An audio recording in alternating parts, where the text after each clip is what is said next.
Hello everyone, Raphael Perry once again. Here we have a lovely game called Battle Brothers. Now, I've spoken about this game in the past, probably too long ago, but quite some time ago I did a little channel update where I talked over a number of things that I wanted to feature on the channel, and I've covered most of them. In fact, the only two I recall from that channel update that I haven't covered yet are some Battle Brothers coverage and the Dark Souls swearing video, which will happen at some point in the fairly near future. It'll be a video of me swearing about Dark Souls and swearing at Dark Souls, and hopefully playing it at the same time, expressing some of my frustrations with various design aspects of the game and some of the aesthetic choices taken. But this isn't Dark Souls, this is Battle Brothers. Now, quite a few channels on YouTube have covered Battle Brothers already, so there's a good chance that you will have been able to see it somewhere if you wanted to. You know, if you really wanted, you could have gone and looked. Yeah, there's another channel, Bumpy McSquigums. He did a lot of Battle Brothers coverage during the early access period. Actually, I got a copy of Battle Brothers during the early access period. It did get me a snazzy, special, almost magical helmet that is made of the skull of some large creature that allows for one who wears it to see in the dark and not have any penalties to vision distance or modifiers to hit due to darkness. Useful for archers. And it's very fragile and breaks quite easily and needs to be repaired and maintained. So Battle Brothers is a game about running a company of medieval mercenaries through a very German landscape with lots of very German place names, and the mercenaries all have very German names when they join the company. So fine. It's a very German game by some very German developers, and it's quite a lot of fun to play. Now, I'm going to start a new campaign because I have a number of existing campaigns already. We got the Pierced Hearts. They tend to pick up a lot of heavy injuries. We got the Somlendings, clearly inspired by the Men of Sommerlund from the Lone Wolf series of books, novels and game books by the wonderful Joe Deaver, who is now sadly no longer with us. We have the Stone Lords, which is my old dwarven-themed company, and then we have the Kalashan Avengers, which are a kind of early access tradition who've carried on since some of the other games. So let's start a new company. Now, I can type a name in here, and in fact I shall. We have lots of nice flags to choose from, and I'll probably see if I can find something inspirational here. Now, the original flags, which were available to us in the early access period, got replaced by these newer, much more fancy flags, but those original flags are still in the game because bandits and brigands and ruffians and vagabonds sometimes use them. Now here we have a choice of late game crisis. We can have random, which will be one of these three randomly selected. We can have war, which will be a battle between the noble houses for domination of the map. I've got that one active on the Somlending save, hasn't really triggered yet. We have Greenskin Invasion. Lots of orcs and goblins come swarming in and rampaging over the map, and oh, it's hideous. Yes, while it's a medieval world, it's a low fantasy medieval world, well, low-ish. Then we have the Undead Scourge, which is, you know, zombies, skeletons, horrific ghosts and all sorts of things like that coming back and starting to infiltrate the map until they're eventually dealt with. Not sure which one of those. I want to go for the Undead Scourge really, because it's just a nice thematic one, because I'm thinking of playing a kind of honourable, virtuous, religious company, which is unusual because, you know, they're mercenaries, down and dirty, gritty. They're basically like, "Lower your weapons! You are surrounded by armed bastards!"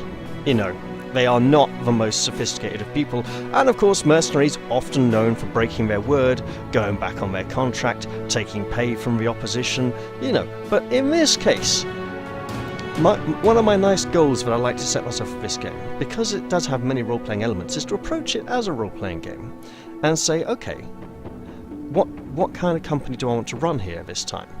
And so for this one, being a religious company, they won't try and haggle up the prices of contracts because they're honourable. They'll take their employers at their word and just have to make do with the meagre pay they're given.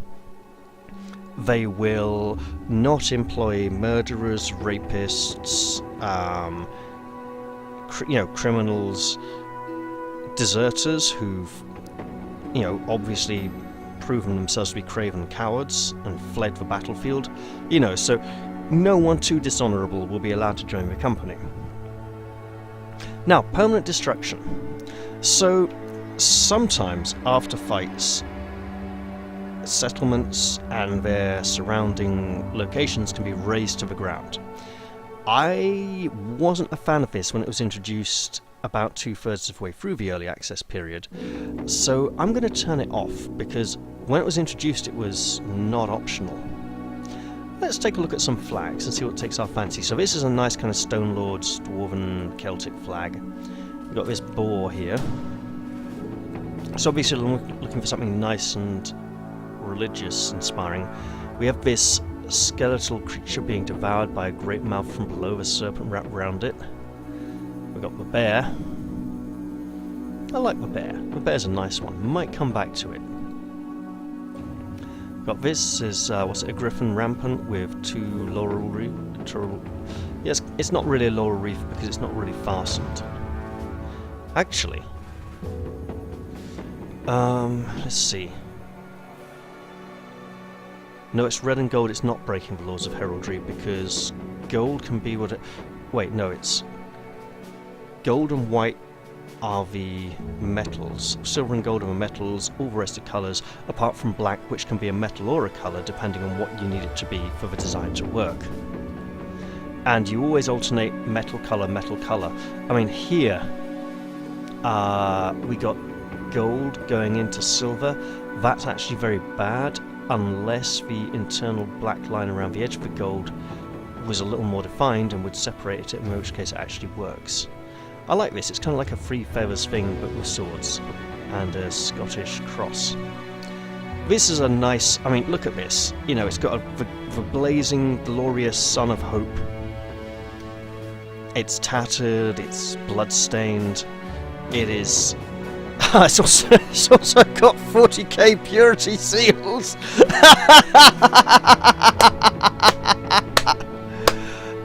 I'm very tempted, actually. I am very tempted. Oh dear. This would be nice. See, I like the idea of a company called the Black Axe Bandits, right? Why are they called the Black Axe Bandits? Do they use black axes? No. Do they dress in black? No. Does their leader use a black axe? No. Why are they called the Black Axe Bandits? Because their boss thought it was a good idea at the time. And they each have a little badge, like a little yellow badge with a black axe on it that they wear somewhere in their uniform to identify themselves as part of the Black Axe Bandits. This one's got nice, we've got the 3 arrows this time, and a tree. I like it, but the tree just seems very low down on the banner. The arrows being the more focal point, and I'd rather the tree was a bit more higher up. We have this bizarre king with the severed head holding the sword himself. This would be good for a company who kind of seeks to undermine power and make it look like, oh, you brought this all on yourself. Actually, that's a sword there as the top of the... Blimey, a sword and spear, yeah. Okay, so this is a fairly neutral one. It looks quite nice and clean, but a little too clean for mercenaries, I think. Now here we have some kind of Grim Reaper, no doubt about it. Some of these really don't keep all the laws of heraldry at all. Sword, well, it's more of a dagger and flail. Bird in heraldic terms, that's almost a sword. Let's see, red, gold, red, gold, red, gold, red, green. Yeah, that works, because it's gold, green. And if you're wondering why I wouldn't say yellow, it's because there's no yellow and white in heraldry, it's gold and silver for linguistic terms. So this I've used for pierced hearts. It makes them look well nasty, and they went for a lot of aggressive type of heavy injury playstyles. I like this one. It's quite saintly. She's mourning, she's weeping, but I have used it for Kalashan Avengers. So we got an animal's paw. Is that possibly supposed to be a wolf's paw with an arrow and a spear? This is a nice one. It's a hand, a gauntlet with a ring too far up the finger, and the ring on the outside of the gauntlet is just weird in front of the sun. I could call this something like the Hand of the Divine, and that could be quite nice. Right, yeah, so a devil punishing lots of women and possibly a few men on this side here. Is it men on this side, women on that side? He's flogging them in the flames of hell, and there's a kind of big horseshoe type design here. I think I'll stick... I mean, this would be something like the Penitentiary Angels, but that would be for like a company of sinners and accepting everyone. We're going... Ah! The Raven! Should we call this one the Night Watch? Battle Brothers are coming. Battle Brothers are always coming. Got to hire more. Need more logs. These fucking dragons fly around the map and teleport like it's bloody impossible. I don't know how they made that last series of Game of Thrones. It was a right joke. I mean, how can you take that seriously? When it took us 4 episodes to sail up there, and then the bloody dragons arrive overnight. Fuck off, you bastard. Bastard of the Wall. Bastard of the Night Watch. Got stabbed by Ollie to death. He were a bastard, Ollie. It's very tempting. It's very tempting, especially with going against the undead.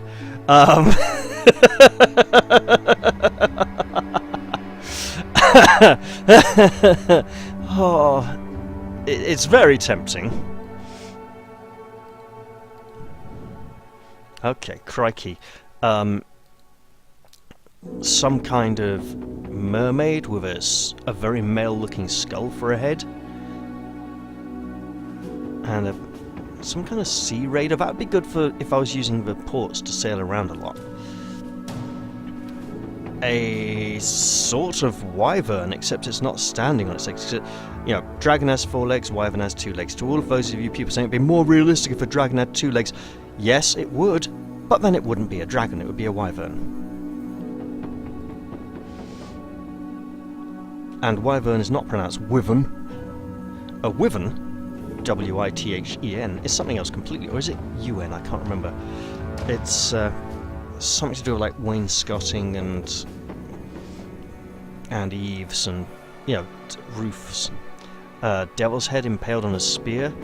If we were going for a more inquisitorial style, and we may do that if we actually get some inquisitors, because they can appear as battle brothers. So that would be interesting. But I think it's between the Bloodied Sun and the sort of like the Storm Crows.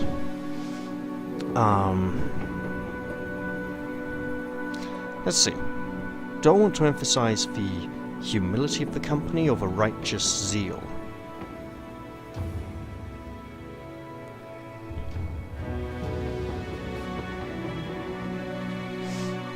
Let's see, human immune is fought in memory of the North remembers.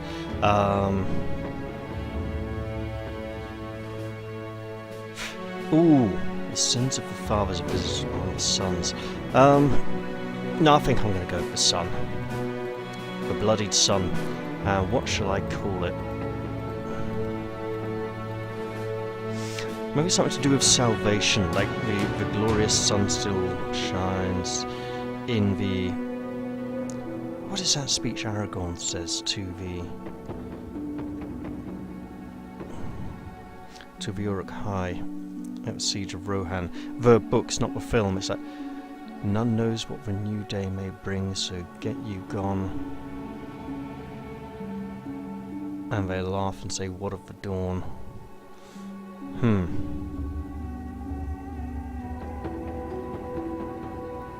I'm not going to call this A New Hope, because I want to avoid Star Wars references. Alright.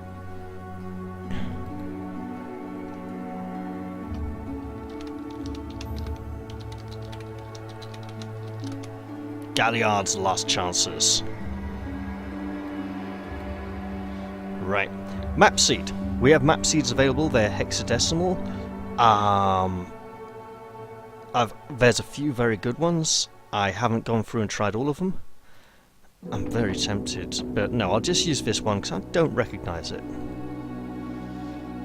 Now, before we start, a few more things. Economic difficulty veteran, combat difficulty veteran, but starting... Right, economic difficulty is going to be like the prices of things, supplies, the amount you get paid for jobs, that sort of thing. Combat difficulty is fairly self-explanatory. Starting funds... I like to start on high, but with veteran economic difficulty, because I just find it a more enjoyable balance, and I like having that extra little bit of starting money in case I have a really unfortunate beginning. Iron Man mode, I'm not going to select that because there might be some technical issues, there might be a game crash or something. But I'm gonna play it that way for YouTube anyway. It's just that I'll be manually saving and stuff like that. Alright, so without further ado, let us begin. There's a lot of reading and writing in this game, by the way. So I'm going to be speaking quite a lot. So if you were worried that you wouldn't hear much from me, you kinda will. The Last Battle. A very C.S. Lewis, Chronicles of Narnia. It all went horribly wrong. 2 days ago the company was hired to track down Hoggart the Weasel and his band of raiders, but it was them who found you first. Shouldn't it be it was they who found you first? An ambush. Some joke about horses cut short by an arrow to the throat. Arrows shooting in from everywhere and nowhere. Men holler and scream, a great volume before death. As the hail subsides, you draw your weapon with the rest of the men, only to collapse to your knees. An arrow has punctured your side. You shout in pain. A hurried glance sees the men charge without you to make a valiant last stand, met in force as steel clashes with steel. You meet eyes of the captain, a last nod before his throat is cut. You're left in command now, of what few men remain. Trembling in pain, you lean on your sword, and with all the will you muster, slowly rise again. To the end! So, before anyone asks, the main player, the player, that is me, is not represented in the game as a member of the company. You're more a commanding officer, bossing people about, yelling at them, duck you idiot, stuff like that. Get over there and bash him! And in we go. So this is an initial combat encounter, kind of like a tutorial. Oh, we've got a nice grass, that's good. It's not a desert or snow or anything. And now that they've all finished, combat in this game is turn-based. Each of the Battle Brothers has a lot of stats which we can go through in the space between fights, but for now we just want to survive.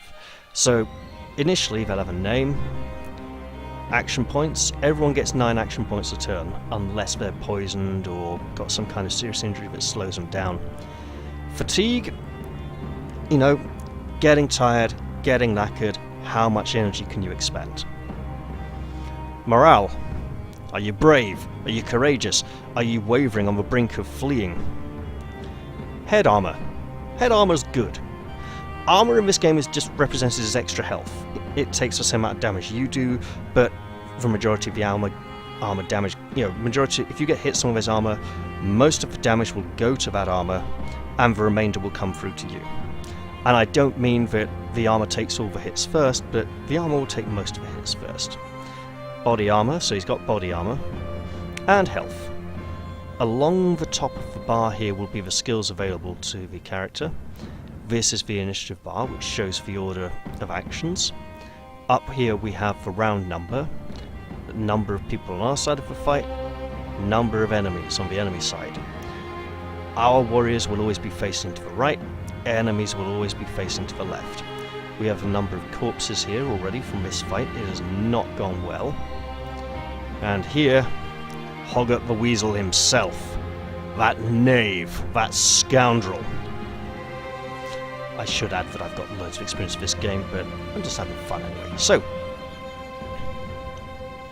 Ulfert here is going to fire his crossbow. It's going to take 2 action points to shoot. I can go for this fellow with the dagger or this fellow with the flail and buckler. I'm going to shoot one with the dagger. That was a good shot. So now that the crossbow's been fired, it's unloaded and we have a reload button here. Bows don't have a reload button because they're just so quick to reload.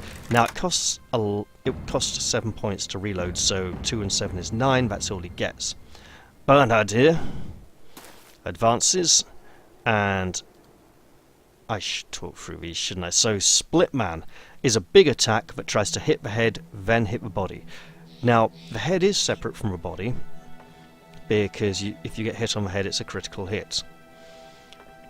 Now you'll also notice the characters don't really have legs and they don't have much by way of arms. It's an art style that took some getting used to for me, but I'm kind of used to it now. So Split Man, the chances are that it's going to hit both. If it misses the head, it could still hit the body, it could hit the head, could hit the body, could hit both.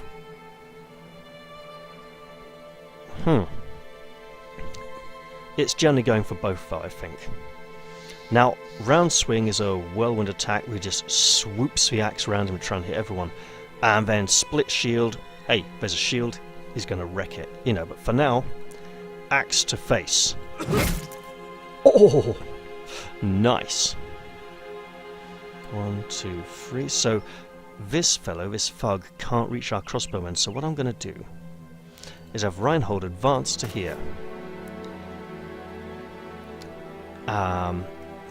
Do a thrust, a spear attack, which just attacks somewhere nearby. Spear wall, where he just fends off people who seek to approach. Knock back to just do a shield bash and knock someone back. Or shield wall, which is useful if you have more shields ready. For now I'm going to go spear wall to keep this man at bay.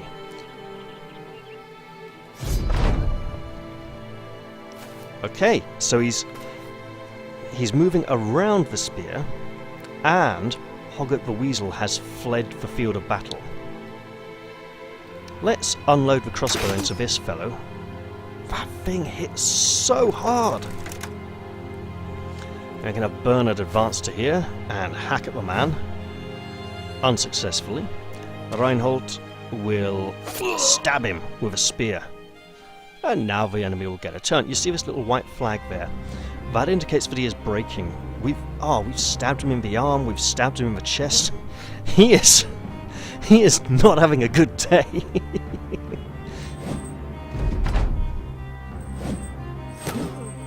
Oh. Alright, axe attacks.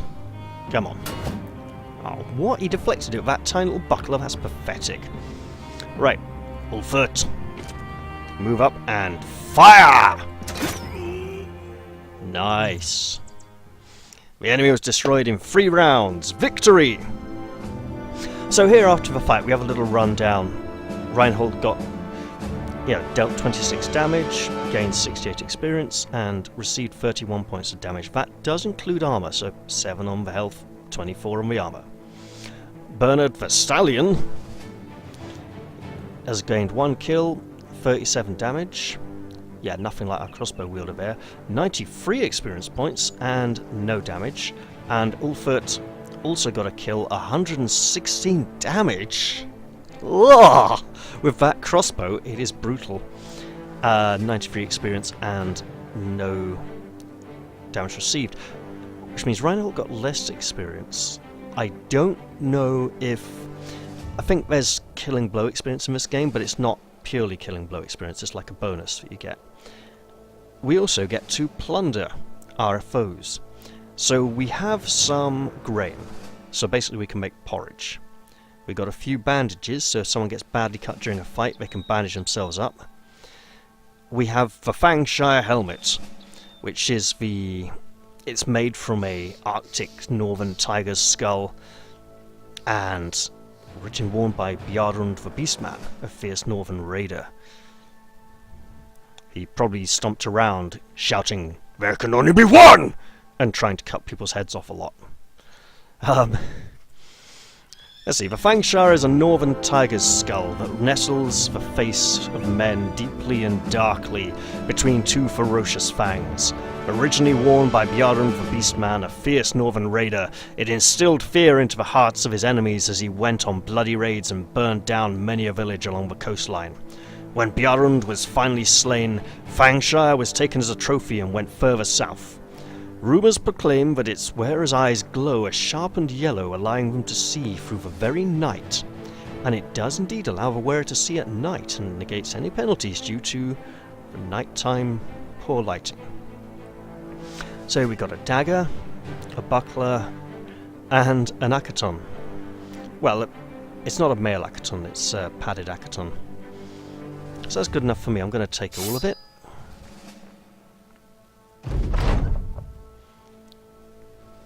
The aftermath. You're alive. You won. The adrenaline fades, and in its wake you can't help but sink back to the ground. Gritting your teeth, you snap the arrow's shaft. Your chest heaves, pain for breath. Everything blurs. The company has been devastated, cut down to but a few men, and that bastard Hoggart did justice to his name, fleeing like the weasel he is. What now, Captain? A voice says from behind. It's Bernard the stallion who sits down beside you, bedding his bloodied axe on his legs. You turn to him to reply, but before you can answer, he continues. Bernard's dead. They slit his throat. He was a good man and a damn good leader, but all it took was one mistake. That makes you the one in charge now, don't it? Ulfert joins the two of you, still breathing heavily. Then Reinhold. Save the ceremony appointments for another day. Let's give the men a good burial and return to Ottendorf to collect our pay. The Weasel's men are slain after all. Besides, Captain, we ought to see to that wound before we lose you too. Wouldn't want to have Ulfert in charge, right? Oh, sorry, I thought that was for a wounded captain. That was Reinhold speaking. Okay. So be it. Alright, so the game is currently paused, and now we have our wonderful world map, complete with moving clouds. So at this point, Galliard's last chances... Oh, that A is going to plague me for the whole playthrough, isn't it? That capital A. Wants to return to Ottendorf to get paid. Eisenberg. Ottendorf is out there by the sea. Okay. So we're in a nice little valley among the mountains. The entire game is pretty much controlled through the left mouse click. And as we head back to Ottendorf, let us take a look at our three brothers. So now we have some more information. Each brother has a name, some experience points, a level, and perks which will be gained as the characters gain levels. As we see with the big red cross here, Reinhold is currently wounded. Light wounds he'll recover in a day. So there's rather more stats available. These are the skills granted by equipment. Reinhold is one of our founding brothers, a companion from the very beginning of the campaign. He is cocky, so he's a bit cocksure. You know, he's braver, but his defences are a bit on the low side. Fortunately, he's got a shield to make up for that. And the last one will always be the mood. Going down here, we'll have head armour, body armour, hit points or health, action points, fatigue. Now, equipment will reduce fatigue. We'll have morale, resolve. Morale and resolve are related. Resolve represents the willpower and bravery of characters, the higher and less likely... yeah, so resolve is like a more static value. Morale is more related to recent events. So here we see... won a battle, but lost most of the company. You know, so won a battle is a good thing, it's raising his morale. Lost most of the company, bad thing, lowering most of his morale. Here we have initiative, which will affect the order of activation. We have melee skill, how good they are at hitting with weapons. Range skill, how good they are at shooting weapons or throwing things, melee defense, protection against melee skill, ranged defense, protection against ranged skill, damage for the weapon currently equipped, how effective the weapon is against armor, chance to hit the head, and vision, how many hexes the character can see. So we have cocky and dissatisfied. Also, you'll see some of these have little stars on them. When a character levels, you get to increase 3 of the ability scores. And the amount you get is randomized.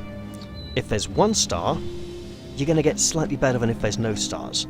If there's 2 stars on something, you're going to get even better, and if there's 3 stars, it's pretty amazing.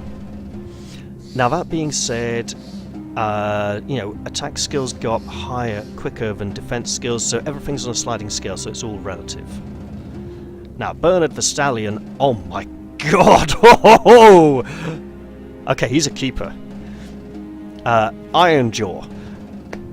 He basically can take less serious injuries when he gets hit. He can just like shrug off the, stabbed guts, impaled in the side, lost an eye, all that stuff. He's like, I'm just tough. Deal with it. And on top of that, he's strong, so he's got extra maximum fatigue. And that's very good, because when someone's using a two-handed weapon, you want to put them in the heaviest armor possible, because they can't use a shield to protect themselves from getting hit. He is damn good. And then we have Ulfert here, who has no starting traits at all. That's a real shame. But he can have the Fangshire helmet, see in the dark, and we'll pop him in the back there. Now, it's control right-click to repair. I want to repair these so I can get full value price for them and selling them. And because we can't give him much armor, we're going to give him bandages. Because if he takes a bleeding wound, and you'll see that when I equip the bandages, these 2 skills appeared. First aid to bandage himself, and bandage ally to, bandage up an adjacent warrior. We also have this, but it is going to look a bit tacky. But you know what? There we go. It won't connect around the bottom, so that's why it looks a little weird. He now has a padded cap to protect him from blows to the head. And we have a hood. Okay, let's return to Ottendorf and claim our prize. The job's done. Hoggett the Weasel will trouble this town no more.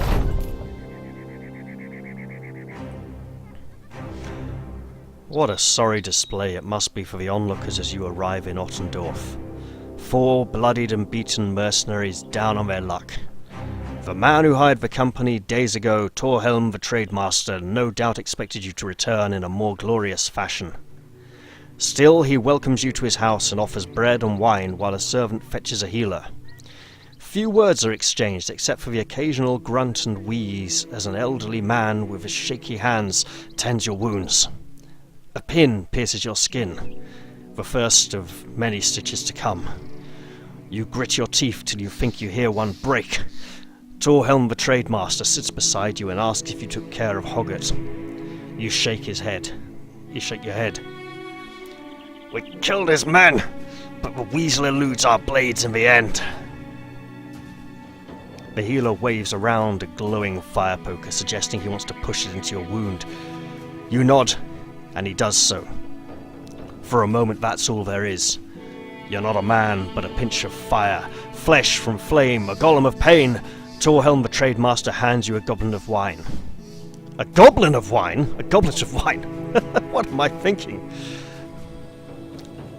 You did well, Sellsword. The brigands have been removed, though it is a shame that Hoggett still lives. Well, we expect to get paid for this.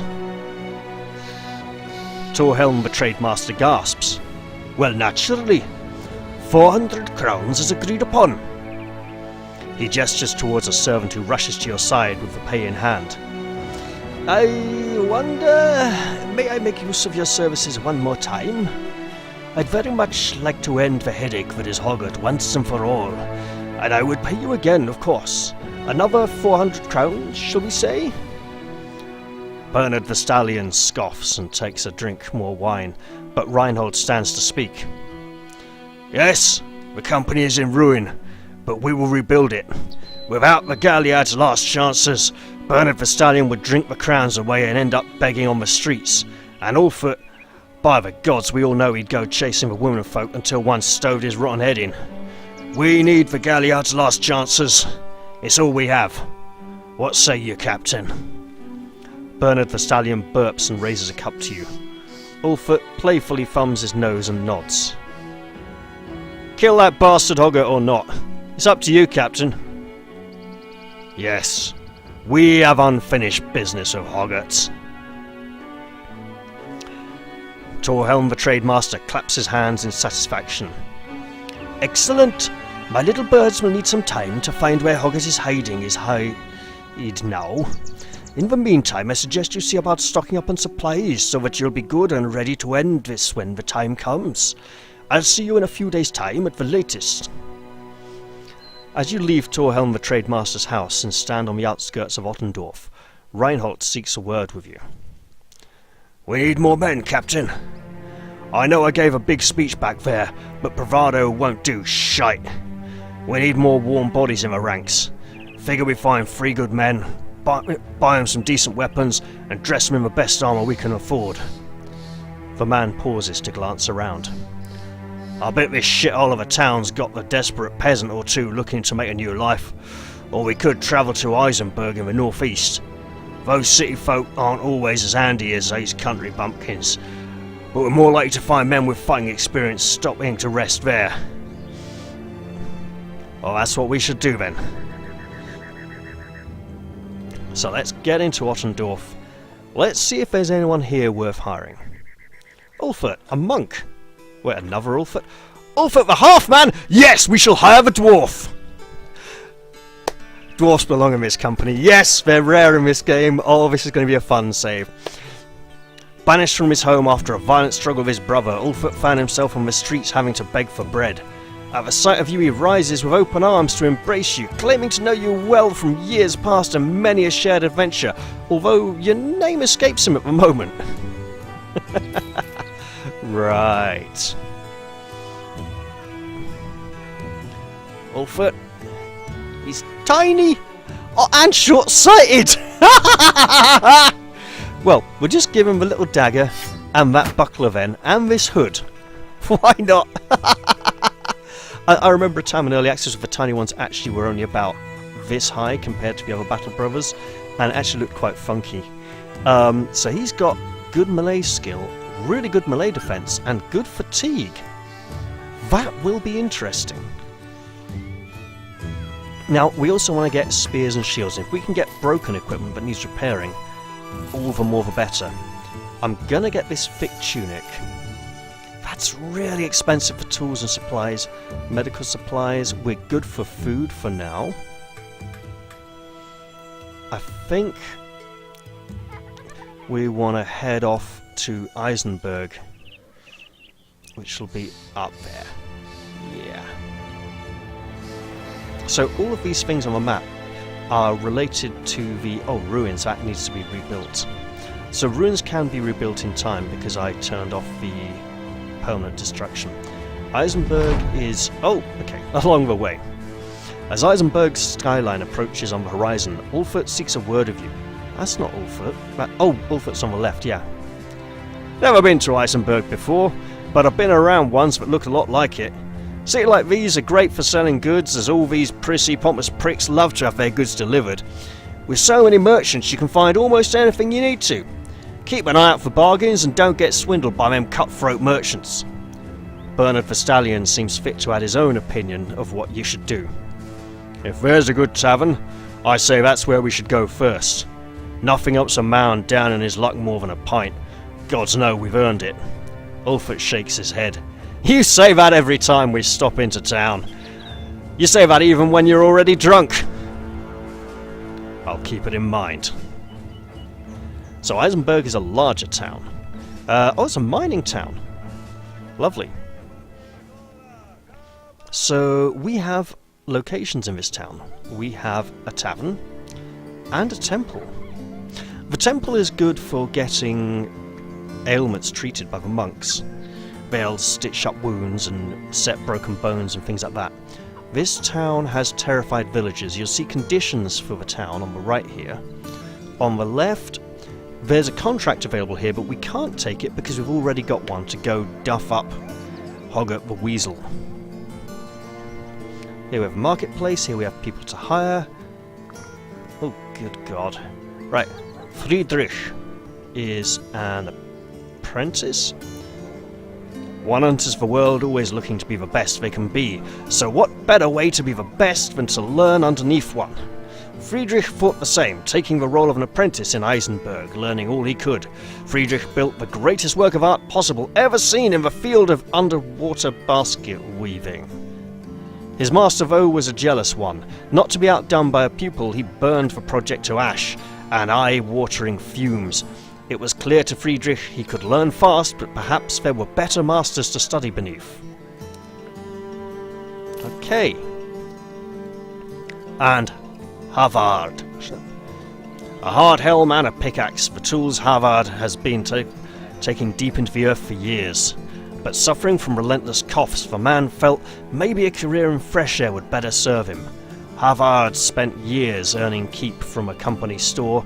Now he wants to earn some real coin. So we've got a miner there as well, and this is a merchant. Oh, he's a peddler. Yeah, not. I mean, Haribert, that's too close to Haribo, and we don't want those. Can we get a spear? We can get a spear. Can we get a shield? We can. And a thick tunic, a hood, another hood. Cheaper tools, I see there. Right. Friedrich might be okay with ranged weapons, defense and initiative, so he... Maybe we give him something to throw. Do we have throwing weapons here? Yes. Bundle of javelins.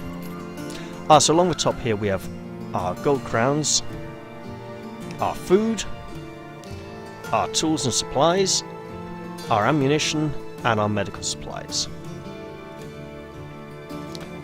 So, you, my fine friend, will be getting those. That. You'll get that, and that. You'll get this. And these two could do with some kind of protection. Everyone wants to protect their head. You know, one of the main things you want to learn in a fight like this, protect your noggin. You, sir, have a knife. You could do with a better dagger. Sorry, if I'm rushing this a bit, let me know in the comments section. I'll slow down a bit in the future. You know what? Yes. Keep the pickaxe then, because he needs a close combat weapon when he gets in there. Now, I'm going to sell off our extra material here. I will buy a loaf of bread for the men. It'll make a change from the porridge.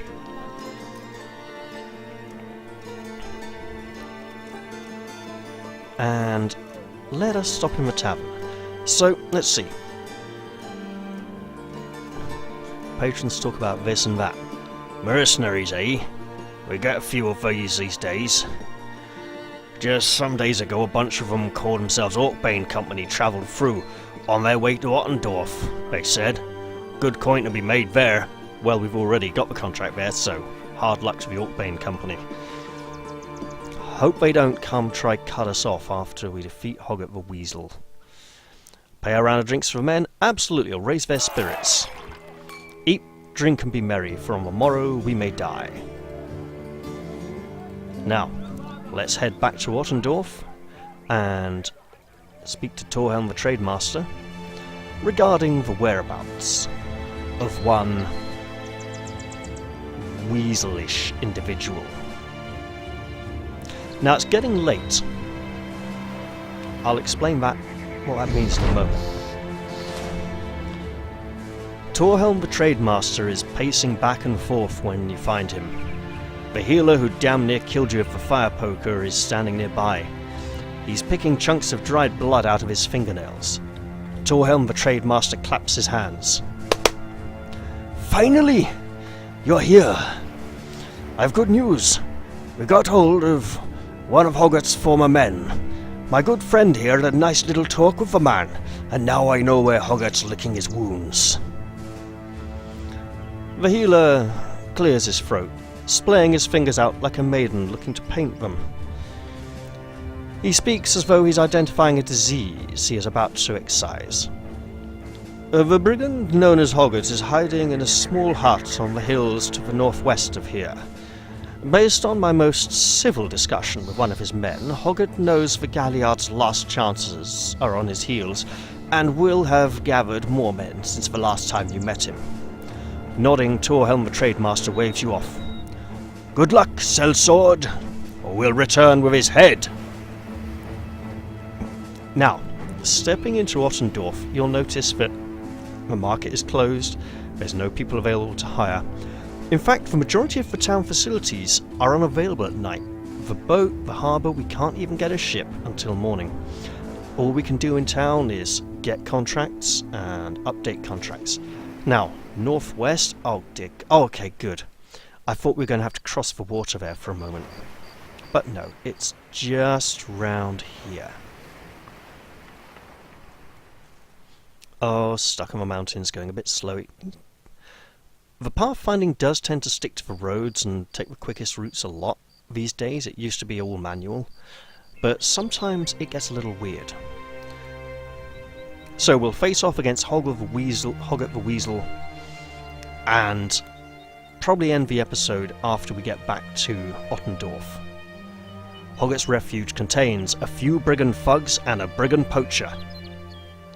Let's make them rue the day they crossed Galliard's last chances. With a capital A in last.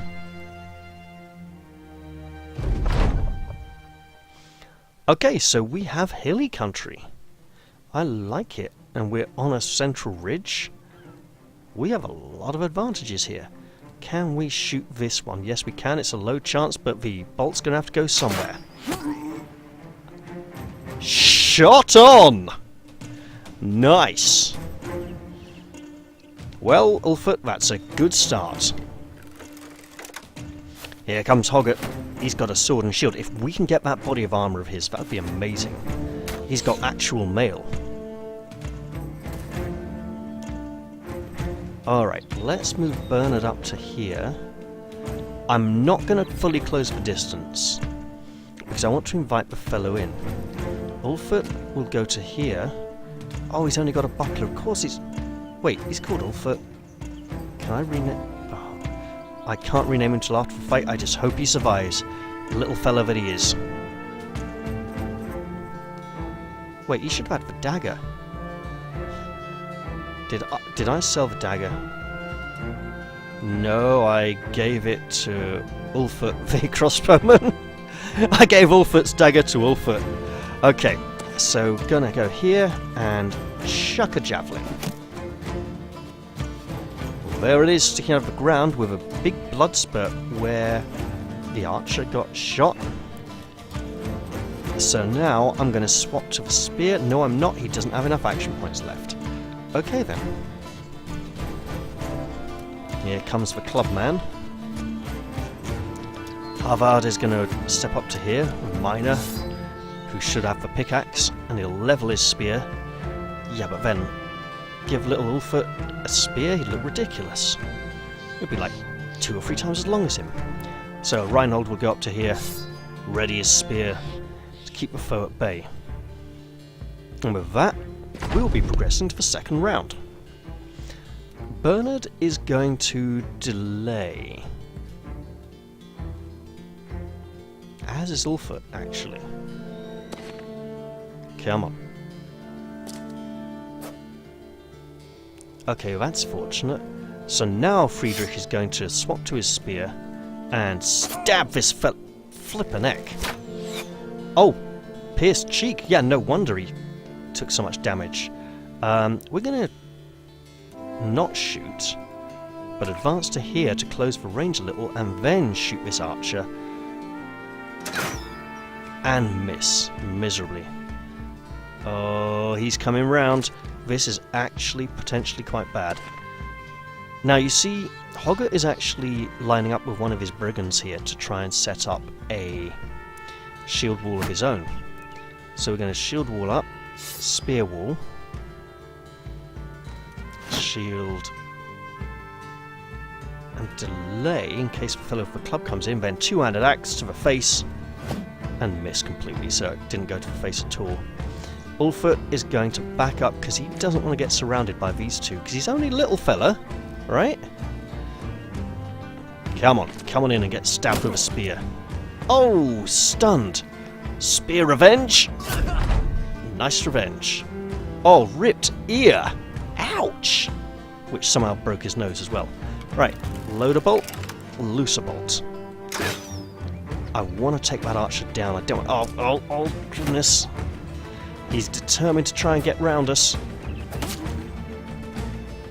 Alright. Ulfert, back up just ever so slightly here. Leave it at that. So he was stunned. He didn't get a turn just then. Friedrich. Failed to fend him off with the spear. Ah! Wonderful. Axe. Miss. This is actually bad. Our axeman is trapped here, and we want to get him to these two individuals to wreck their shields. Here comes a club again. Right, spear. We just need to try and finish off one or two of these quite fast. Hit him with body and hit him for dead. Right, spear, kill. Not really, he had armor. Oh, that's not good. Okay, new round. Ulfert, delay. We're going to have to rename like Big Ulfert, Little Ulfert or something. Oh, dear goodness. He survives that. Right. Load and shoot. Oh my god. That is so much better. Okay. Here comes the pain. Yep. And now he's running. And we want him to stay so we can get his bow. But we also want people to live, so we're just going to have to form up round here.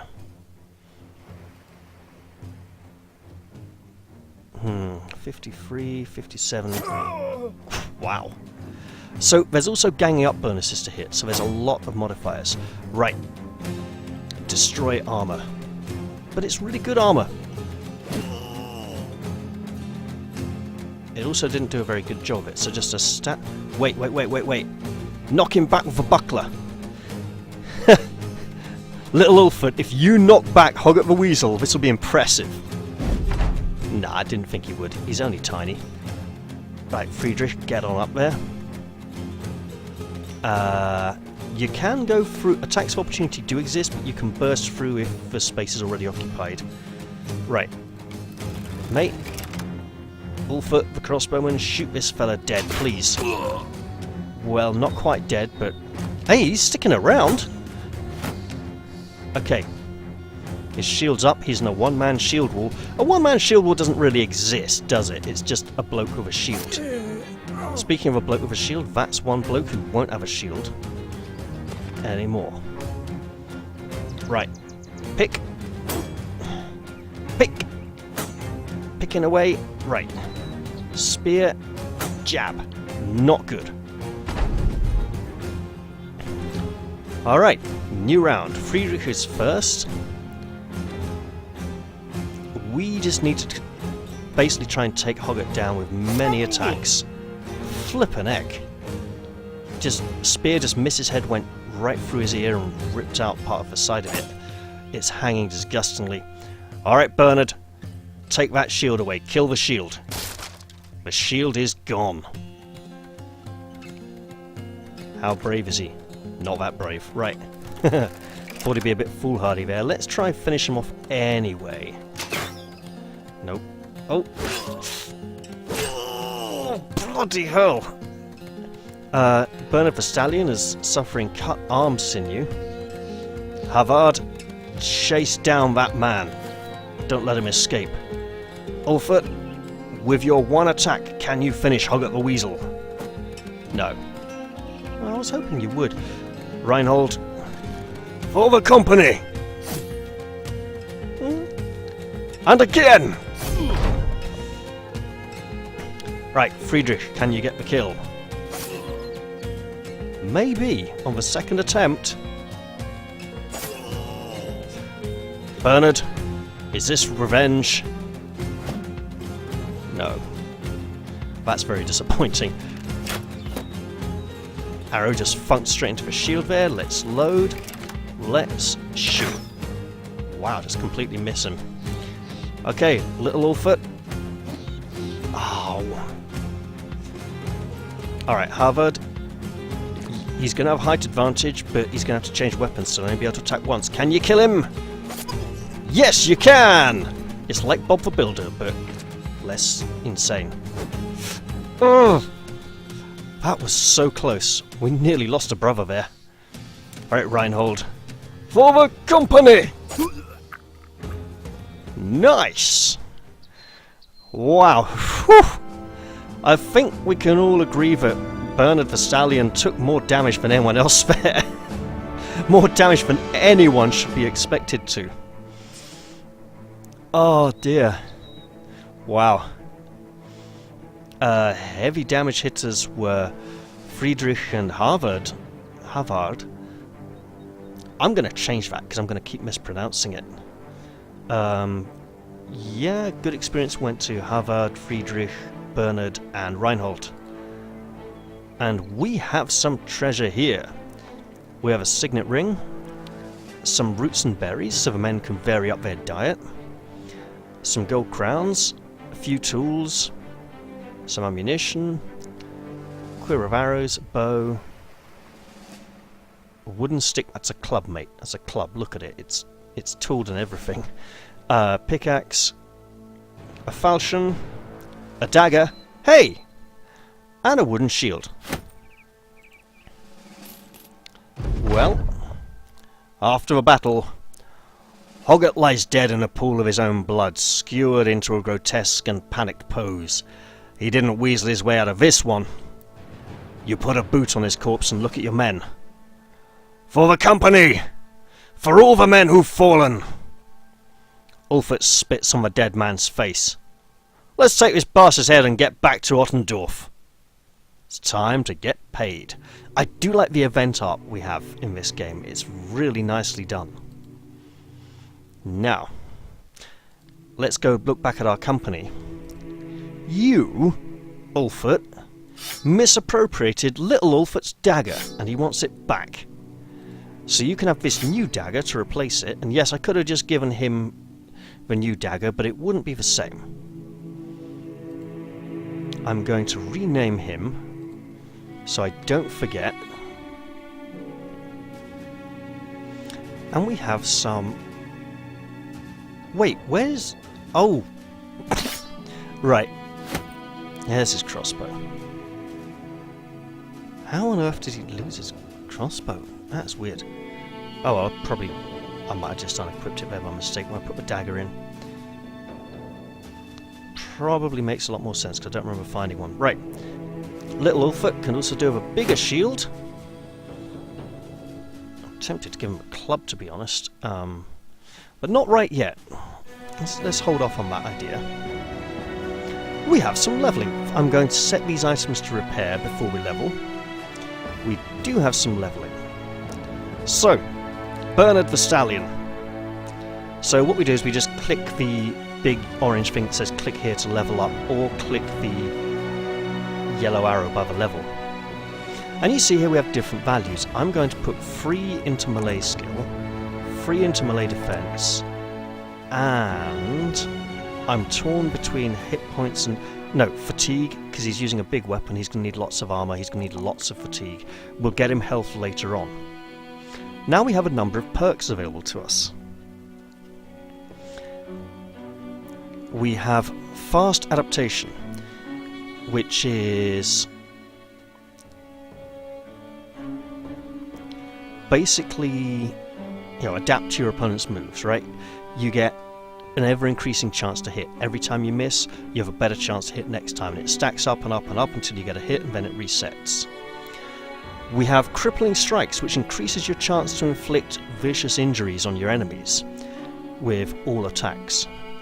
We have Colossus, which we're probably going to get for Bernard purely because he's a two-handed weapon wielder. Now, we didn't have to make him a two-handed weapon wielder, but hey, he's got an iron jaw and he's strong. It's a pretty good combination. So this just gives the warrior extra health, right? Oh, also reduces the chance to sustain debilitating injuries when being hit. Good to know. So it's a good one for most frontliners. We have 9 lives, which is once per battle. Upon receiving a killing blow, the warrior gets to survive with a few hit points left. Yeah, only once though. Next time he gets hit, he's probably going down. So it's just... it's a chance to survive. It's a second chance, a last chance. And the company is called the Last Chancers, so this may be appearing on some of them. Bags and belts gives you 2 extra bag slots, so you have 4 bags to carry gear in down here. Pathfinder is good for crossing rough ground, okay? It just reduces movement penalties for scenery. Adrenaline is for impatient or for initiative manipulation. Essentially, it's a skill that you can use that makes sure you go first next turn. Next round, that is. So, sometimes you can get 2 turns in a row before the enemies will get a turn, but it costs a lot of action points, and generally I don't use it very much. We have Recover, which is a really useful skill for any battle brother, but not so useful early on. Essentially, it lets you recover half of the accumulated fatigue. That's not half of your total fatigue value, that's half of the amount you've built up so far. Which is actually really good because it lets you just keep fighting. And then we have Student, which means you gain 20% extra experience from every battle, and then at level 11, which is the highest level in the game, this perk becomes inert and you get to choose another one. Now for Bernard the Stallion, we're going to go with Colossus, just because he really needs the health, and as you see he's currently at 18 of 60. Now he's at 23 of 75, so he is a true mountain of a man, unlike poor little Ulfert here. That reminds me, he's going to need... one of these is going to need renaming. Reinhold. Let's see what we can get for levels. Okay. I'm going to go melee skill, health, and free for defense is actually pretty good. So I'm going with that. He's a front liner, he's cocky, so his defense is a bit low. Better give him the extra health as well. Now, at this point, javelins... oh, so you see I had 4 javelins, I threw one in the fight. That has refilled from our ammo carts. The company's ammunition is generic. It's arrows, it's crossbow bolts, it's throwing axes, it's javelins. It's anything that gets chucked at the enemy, basically. Now, he was reasonably good at ranged combat altogether. Was anyone else okay at ranged? Little man for... okay. Yeah, so we'll move Friedrich back.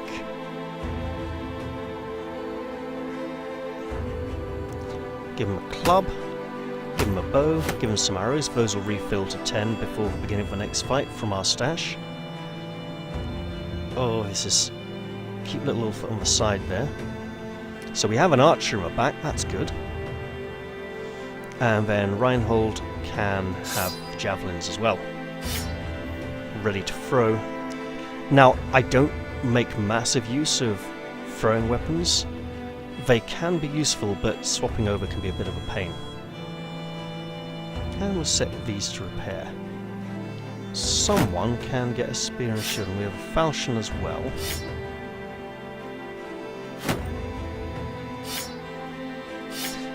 Let's head back and get paid. And then I'll round out the episode, because it's a nice time to finish.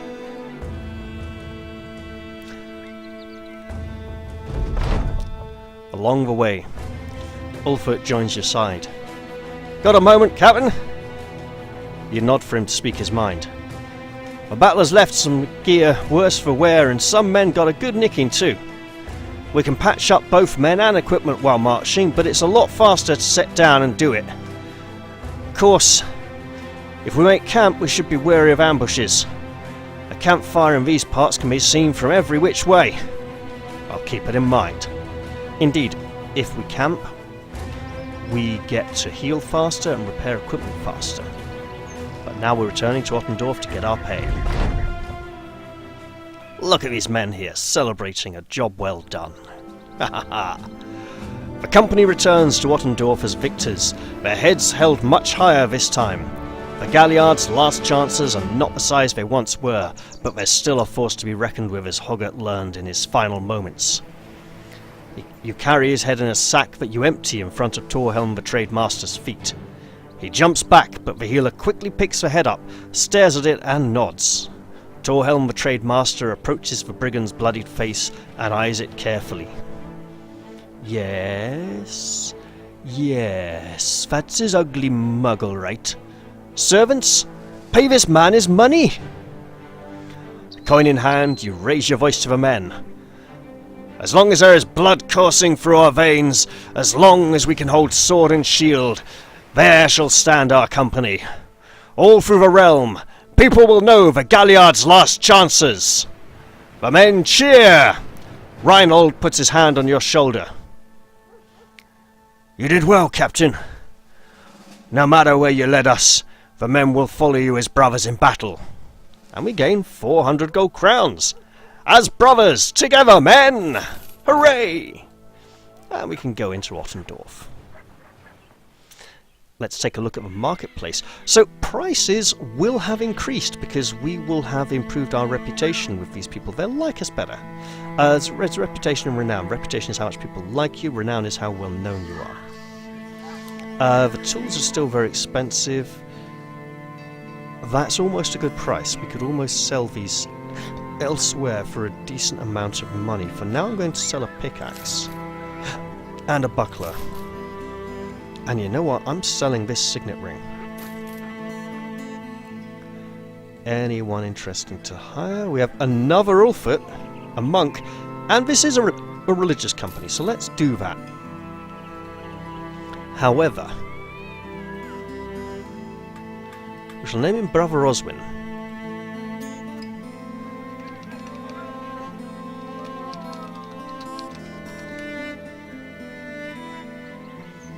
Oh goodness, melee defense, resolve and initiative. They're all just 1 star each. We'll give him a spear and shield. Ulfert needs renaming. We'll call him Norris.